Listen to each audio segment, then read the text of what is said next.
Okay, Greg Vandy, KEXP, No Depression Festival, the first ever in beautiful Redmond. Beautiful day. Gillian Welch is here. Hi. Thanks for coming. Yeah, it's good to be So here. you came especially for this festival.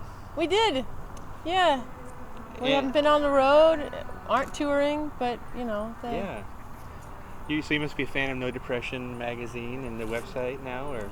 Well, we have a decently long history with them, you know, and we've known these guys for a while, and I probably bought the first issue that ever came out, you know. Had Sunvolt on the cover, I think. Yeah.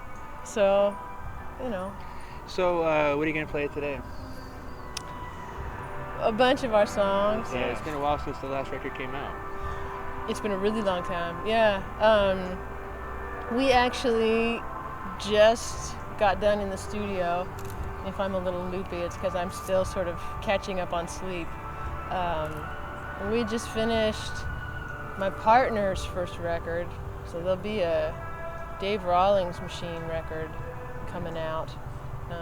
And we started my record, and we're going to go back in next month, work on my record some more. So we're busy working on it. Now, do you produce yourself now, or do you have producers come in and help you?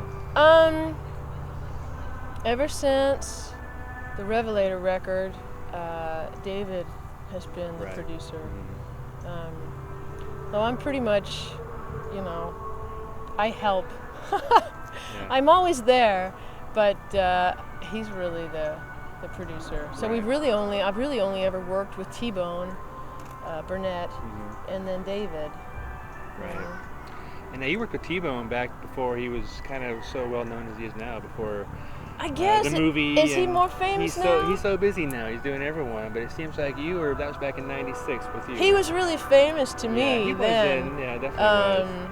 You know, but it's funny. The thing, what I knew of T-Bone before I met him was I knew that he had produced that first Peter Case record. Right. And that was a really important record to me when I was just starting to write songs. Which record is that? I think Peter Case. The self-titled. Yeah, I think it's Peter's first solo record after the Plimsolls. I hope I'm right about that. That's what I think. Yeah. So I knew T-Bone had done that, and I knew that he'd done that great record with Los Lobos. You know, so I don't think I knew he was as famous as he was when I first met him, which was good because I would have been more intimidated, but he was so nice. Yeah. And I've had him on the show. He's just a great guy. Yeah. So easy to talk to and probably work with as well. One of the smartest guys I know, and much like myself and David, just always thinking about music. You know, that's pretty much all I think about, all I talk about. All my friends are musicians. Yeah. That's just what I do. You were raised in LA, right? Yeah. Southern California? Yeah, for the most part, yeah. So how does a Southern California girl get so into old time and traditional music and rootsy type stuff? Man, how does anybody get into anything? I grew up singing folk music, and I just always gravitated towards it. Anytime I heard a guy singing with an acoustic guitar, it was like, that's for me.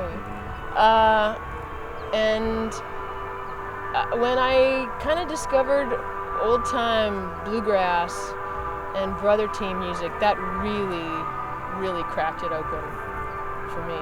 Then I honestly think I had some kind of a epiphany that was the kind of sound I was supposed to make.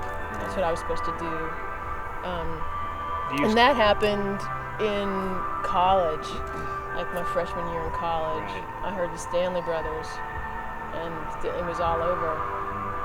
Do you still want to do that music, or do you ever think to yourself, I want to branch out and get out of this genre that I'm in? What genre am I in? Well, that's a good question. I mean, it's hard to use words to describe music, right? So.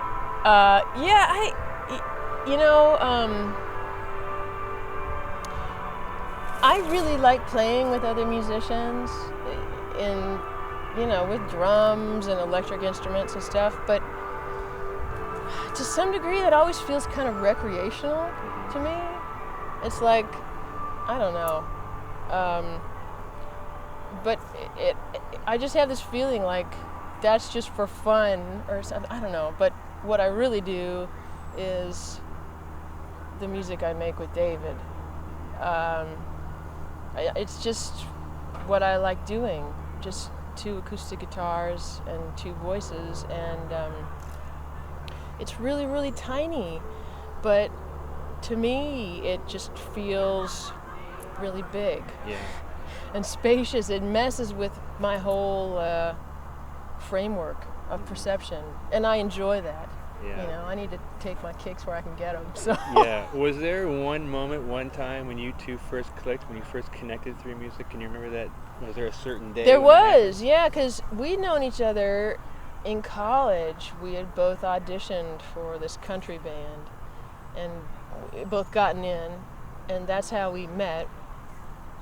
And then we started playing bluegrass with a bunch of other musicians from school. But the first time it really opened my eyes to, you know, a really nice blend was we'd both just moved to Nashville, and we were sitting in Dave's kitchen, and we sang some old time tunes. We sang like a Stanley Brothers song. I think we sang If I Lose, and we sang Long Black Veil, sitting in his kitchen. And it was the first time that we had ever played just the 2 of us. And I remember thinking, boy, we've got a pretty good blend, you know? And I think I like to think it's gotten a little better over the years even. But you can't change a natural blend, you know, that's why siblings, brothers sound so good singing together. You can work on a blend, but voices either blend or they don't. There's nothing you can do about it. There's musicians I love to death, and I sound awful singing with them. There's nothing you can do about it, you know. Are you a fan of the Kasoy sisters? I do like them. them. They're twin sisters. I mean, they're exactly that, you know. They've got a funny old sound. They were suburban kids, weren't they? Or they were New York City kids, I think. I thought they were like out of Boston for some reason, but I don't really know. I had never bumped into them until working on the Oh Brother soundtrack. Oh, okay. Yeah. This was Gillian Welch. She's at the No Depression Festival. First one ever in Seattle. Beautiful day for it. You haven't been into Seattle forever. It's been a while. Yeah, they tell me it's been a couple years. I really can't remember. Yeah. But, I love playing here. It's a great town. Great venues. You know. It really, it helps a town's music scene when there are, well, a couple things. Great radio stations. That's helpful. And great live venues. And if a town really doesn't have those 2 important things, then it's not really going to come together. Right. Luckily, Seattle's got both, you know. KEXP. So the record, what's it going to be like? What's it going to be like? Soul Journey kind of branched out a bit. And it did. I had to kind of used the word Dylan-esque quite a bit on the Wrecking Ball tune. I had to kind of step away from the duet stuff that Dave and I do. It's so focused. It's so, I felt like we'd kind of been coming to this focal point, and we just kind of had to go out the other side of it and sort of have things get larger for a little bit, just to shake it up. Yeah. But now I really find that I'm enjoying, I just really want to play with Dave. So there may be some incidental other sounds on the record, but I'm kind of conceiving of everything just as a duet. Yeah. You know? You did Palette on My Floor on the last record. Any other traditional songs on this next record? I don't think so. I think I'm going to write all of them. Okay. I've got quite a few songs kicking around from over these last couple years, and can't wait to hear just waiting to see which ones kind of coalesce into a record. Yeah. So I've got a couple things recorded already, and we're gonna go back in a month and a half. Yeah. Something like that. Do you write first, then go in the studio, or do you work on the writing in the studio while you're there? I do write a little bit in the studio. It's a much more relaxed feeling to know you have all the songs together before you go in. But like this record we just finished on Dave, we did write a little in the studio. Maybe maybe two songs got finished or tweaked in the studio, and that's usually how it goes with me too. I'll have most of the songs, and then a couple of them will get finished. You know. Do you write words first, music first? Does it I'm matter? kind of a simultaneous Okay. Yeah. person, or those seem to be the best ones. Although sometimes what'll happen is I'll start a song, music and words, and then I'll write more words. I'll basically like finish the song, and then when we go to work on it and arrange it, Dave will sometimes very substantially change the music around. This one song that we sing in unison,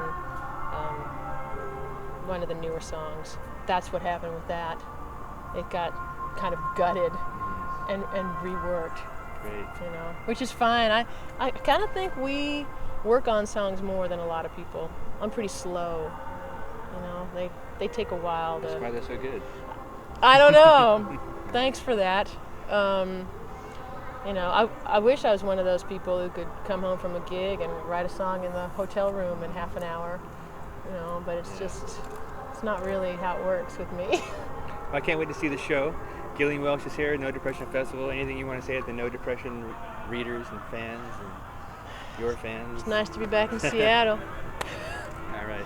Nice that No Depression is back around. Definitely. Thank you. Yeah, good to talk All to right. you.